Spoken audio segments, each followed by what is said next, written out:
All right, guys, I got an article for you guys. I know you guys might be sick of me covering articles like this, but this is actually really relevant because it's news-based. Basically, you guys know by now, I already put out a video talking about how Cassette Beast is coming April 26th. The reason I'm covering this article, and the reason I keep covering articles like this, is because we need to stop, there's this narrative that all these Pokemon clone articles are old. This came out like a couple days ago. Okay, oh yeah, they're gonna make me watch an ad now. Okay, so this article is titled Pokemon Clone Coming Day 1 to Game Pass in April 2023. And I think the reason it's important to call out these articles is because it just spreads blatant misinformation and damages the monster taming genre. Like, calling Cassette... again, I've said this before. If an article is going to call Nexomon or Coromon a Pokemon clone, I'm going to disagree in the fact that I will say, like, there are differences that make each game unique. And I think clone is just a derogative term, even though I don't think everybody using the term is doing that on purpose.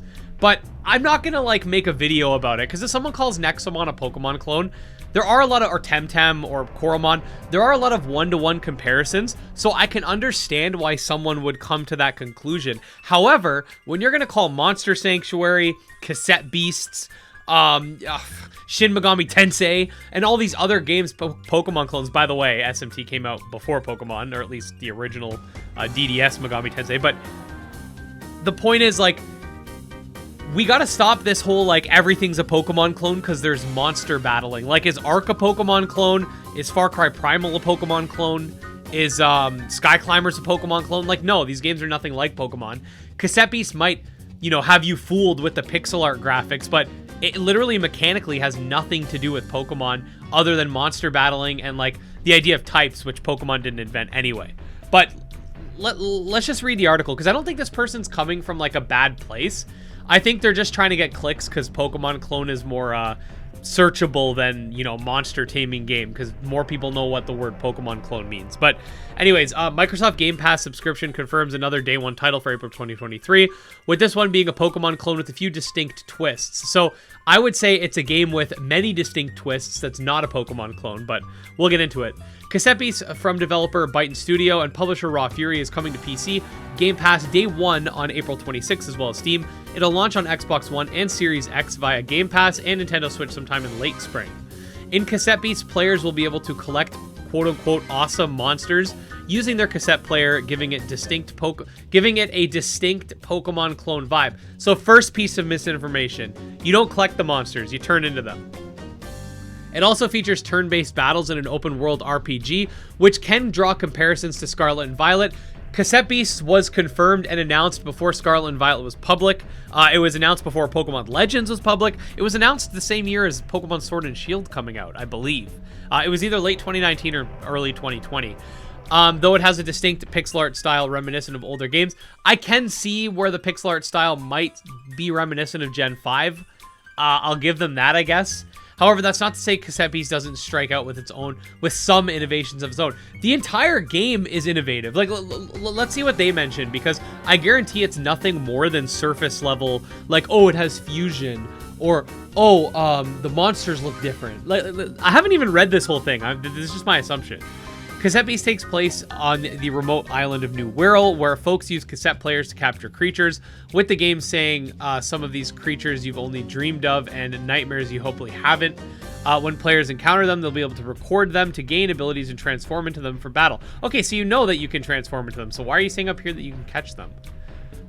In this way, players and humans become these monsters, a motif rarely explored in Pokemon games and anime. I don't think it's ever explored in the games or the anime. I think it's just one version of the manga where you turn into them. Also, I like that there's an SMT ad here. That's pretty OP. Furthermore, players are able to fuse monsters to create powerful beings for battle. Not only are players able to explore this gameplay in co-op, but there's a diverse cast of characters players can spend time with, journey alongside partner, and form bonds. This relationship mechanic in Cassette Beast will determine the power of players' fusions. All in all, it sounds like an excellent addition to the Game Pass lineup in April. So like I said, this person, Joshua Duckworth, if you're watching, I'm not here to, like, you know, tell you that you have bad intentions. I don't think you do.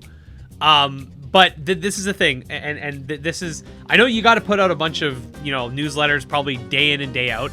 probably don't have time to do all the intricate research behind everything. But when you're going to call something a Pokemon clone, which again is an insulting term, it's that sort of Pokemon clone, Pokemon killer, Pokemon knockoff sort of verbiage that, you know, a lot of people use to put down games like Yokai Watch, for example.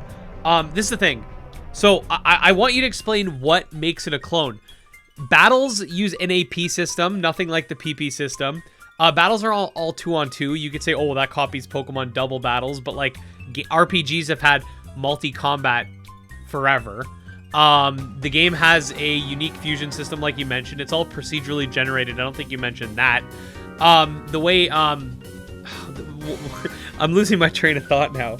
Oh my god! But it's like everything's different. Like oh, the type system, the way types interact. So in Pokemon, fire does double damage to grass. In Cassette Beasts, using a fire attack on a whatever their version of grass is, will cause some sort of debuff, right? And the vice versa is true to water. There's also a transmutation mechanic where types will change completely. Cassette Beasts has its own version of shinies, I guess you could say, called bootlegs that have random attacks and random typings.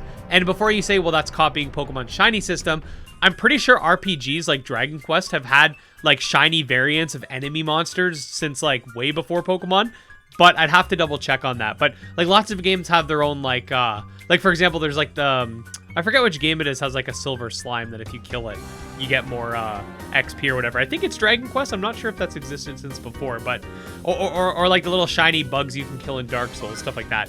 But yeah, so it has that. The way moves are inherited, there's like a sticker system. So you don't actually just learn moves, you actually get various stickers that you can attach to your cassettes. Like the game doesn't have anything that makes it like Pokemon. The combat's completely different. Evolution's mostly branched, which Pokemon does have, but isn't like the main thing. It has a unique AP system that builds up as you battle, rather than you depleting it as you go. There's just so many differences. You guys can watch a lot of my videos on Cassette Beasts that showcase how different the game is. And again, the reason I want to emphasize this, and anytime an article comes like this, I want to shut it down, is because we need to stop allowing people to, you know, call these games Pokemon clones when they're not. It's like with Monster Sanctuary. Someone was calling Monster Sanctuary Pokemon clone in a recent article that I covered. Actually, I don't think that article video is out yet. I recorded an article video where there's like 24 of them, and they called Monster Sanctuary a Pokemon knockoff, which, like, the game's completely different. We need to stop, like, allowing this sort of verbiage for monster taming RPGs to all be considered Pokemon clones, because Dragon Quest V had monster taming, came out before Pokemon. Cosmic Soldier came out before Pokemon. DDS Megami Tensei came out before Pokemon. Pokemon didn't invent creature collecting or monster taming or any of that. So we just need to shut that down. But other than that, I wanted to quickly go over this. I have a video that I've already scripted. I still need to record it and stuff. But that video is going to be going over like the things we know about Cassette Beasts that sort of set it apart from Pokemon. And in that video, you'll get a much better sort of look at what the differences are, other than me just like kind of listing stuff off the top of my head. But anyways, guys, if you want to stay up to date on monster taming stuff, definitely like and subscribe. If you see people calling stuff Pokemon clones, Pokemon knockoffs, Pokemon ripoffs, etc., just correct them. And, you know, don't attack anybody, but, you know, if you see someone's using that kind of rhetoric, same with, like, YouTubers like to use it because it's like, better for the algorithm, they think. I'm not even sure if that's true. But, yeah, just tell them, like, yo, stop calling stuff clones, man, because they're not. Like, Call of Duty is not a freaking Doom clone, then Cassette Beasts, Monster Sanctuary aren't Pokemon clones. Anyways, all that being said, I'll see you guys next time. Peace.